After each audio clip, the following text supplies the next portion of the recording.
how to draw a body from the back, how to draw a body from the side, how to draw a body in perspective, how to draw a body... Okay, you can stop searching now, because this video will be the only tutorial that you will need in order to draw a body from all of those angles. I will use a 3D model to show you how all of these perspectives work, so you can actually draw every angle yourself. And if you have mastered that, you'll be able to make up even your own poses. Hi guys, welcome to my channel where people are still making fun of my name after 3 years. And instead of making a video on each perspective of the human body individually, let's just make a video where I show you all of them. It's gonna be really simple. I'll break the body down for you in different angles and we'll draw it together so you get the process. By piecing together a human body with these simple shapes like this, you can basically build any perspective at any angle that you want to. But I know this is easier said than done. That's why I'll give you some easy angles to draw along with, so you get the gist. And then you can try doing this freestyle. And like with all of my tutorials here, there will be a cheat sheet at the end of the video. And also, I'm making these videos all by myself. Somehow people still don't seem to know that. So if you appreciate all the work that I put in my videos, supporting me with a like would be very nice of you. All of my tutorials are somewhat animated and it's a lot of work. So let's draw some naked people. Like a sir. Alright, so let's take this body and break it apart into easy to draw shapes first. Because the most embarrassing part is always drawing a detailed character, and then the character is too small or deformed or has wrong proportions. Before you get into detail, you need to measure the body out to get the proportions right, and then you go into details. Now, some artists like to draw humans very boxy and other people like to draw them very round. That's absolutely a matter of preference, by the way. But yeah, there is a big difference between those two. The advantage with boxes is that perspective will be really easy to understand. I mean, think about it. With a box, you always know exactly where each box points towards. Some people prefer to draw humans with very round shapes though, because that's more like actual real-life humans. So, whichever you prefer is totally fine. I personally prefer the spherical version though, because it's more lifelike. Meaning a lot of balls for joints and a lot of cylinders to connect them. Though the most important part is that you do not draw like this. That's okay for beginners who just learn how to draw bodies, but in order to draw other angles, you need to draw actual 3D figures. These are actual 3D objects, and these are rectangles at best. I mean, I don't have to over-explain why this looks a lot more believable than this, right? This is a base that you can actually draw a human body out of, because these shapes are actually 3D. Drawing 2D versus 3D is the big difference between a beginner and a professional artwork. I made a whole book on drawing 3D humans. It's called Draw Like a Mangaka Anatomy version, and the release will be very soon. And there will be a pre-order bonus for everyone who orders right now. I'm not quite sure what you guys would prefer as a pre-order bonus. The best ideas right now are either an early PDF download of the book, a raffle for a whole box of really good art supplies, or a customized D-less pencil eraser set. What would you guys prefer to get as a bonus for pre-ordering my book? My publisher is going to read the comments of this video in the next couple of weeks, so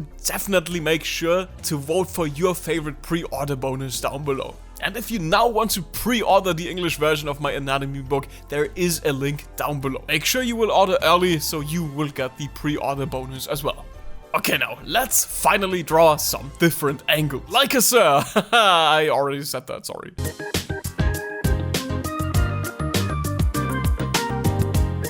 So let's try something easy like the side view first. And as you can see, I'm building this whole figure out of very basic shapes first, so I can still correct things in case I mess up. Getting the proportions right is one of the most important parts when drawing a human. So you have the rib cage for the upper body, and then this part here for the stomach. And below that is your pelvis. That's pretty self-explanatory. Now, if you struggle here, there are always some landmarks that can help you with proportions. Like, when you look at the reference here, I think you can tell where the ribcage is, especially if you carefully look at the back. You can also tell where the stomach ends for this view, because there's this V-cut line that indicates that. And the pelvis, well, I just always imagine them wearing a diaper or something. Sounds silly, but this helps me visualize the size of the pelvis. Okay, now, beginner mistake incoming, but you do not want to draw the legs straight here. That's the first thing you learn when it comes to drawing legs. They are mostly relaxed, not stiff. Same goes for your arms. Your limbs are always relaxed in everyday life. So drawing them a bit relaxed and curved is what makes legs a bit more believable. And well, the arms are again a collection of spheres and tubes. Though make sure that the elbow is at the same height where the ribcage ends, and your hands are at the same height where your pelvis ends. That way you can make sure that the proportions are spot on.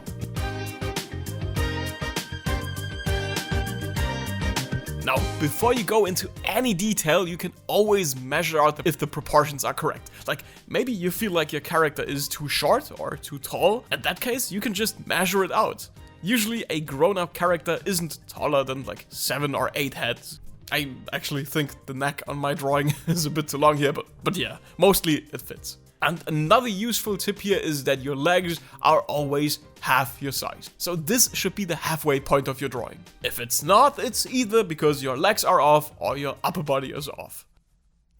Or maybe both. Now, if you are ready, you can just erase all of these guidelines. For this, I personally like to use my eraser pen because it's a lot more precise, but you can just use your run-of-the-mill eraser for this. If you want to use the same pencils and same art supplies that I use, I have a whole art supply list that you can check out for that.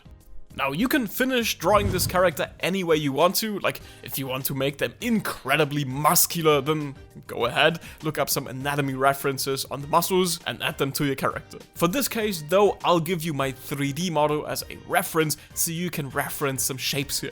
My goal is not to make this character incredibly chiseled, it's just to have some small hints of anatomy in there and define some shapes. Like, for example, on the chest or on the calves. Drawing muscles isn't the point of this video, but if you want to draw muscles, there is a tutorial of mine that gives you an overview of the most important ones, like six packs and biceps. Alright then, on to the next one.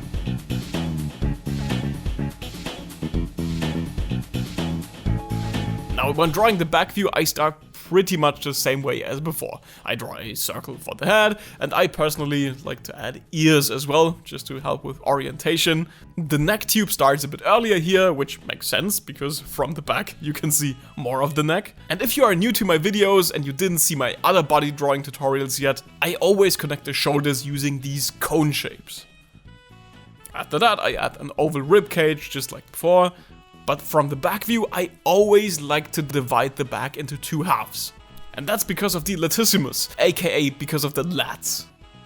If you look closely, you can already spot these muscles starting in the 3D model. Keeping in mind that the lats exist helps a lot, especially with more dynamic poses. Because sometimes, if you look really closely, you can even recognize the lats even from the front. Well, and after that, for the rest, there's nothing new here. Again, just add the pelvis, the legs, and so on. We do it exactly the same way I explained earlier when it came to the side view. Oh, and if you're ever unsure whether your shapes really feel 3D, you can always try to break them down in perspective. You know, just like with all of these beginner exercises, that way you can check if everything works perspective-wise.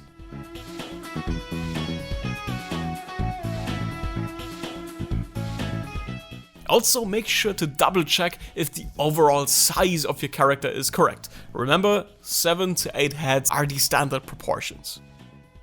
And then I erase all over these guidelines.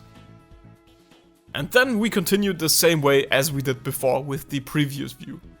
So I start defining the shapes more and add details like drawing in the shoulder blades.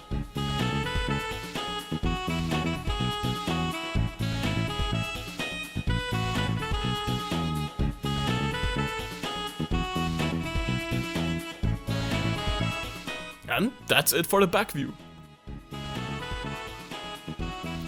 Now, one last view is drawing the body in perspective. I just chose a 3/4 view for this. This view is a lot more difficult because it's no longer a flat 2D pose, you're seeing the pose in perspective, so basically in 3D. While drawing, you can see that I'm adding a lot of guidelines.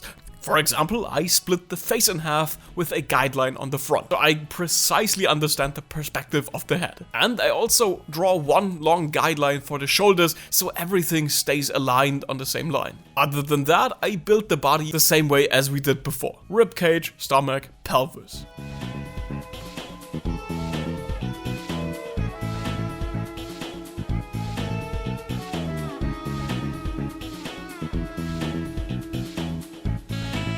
What's super important when you draw a body in perspective is that the entire body has volume. That's why I divide the whole body down the middle once, just to check if the perspective actually works. And from there on out, you know the drill, I add the limbs, like arms and legs.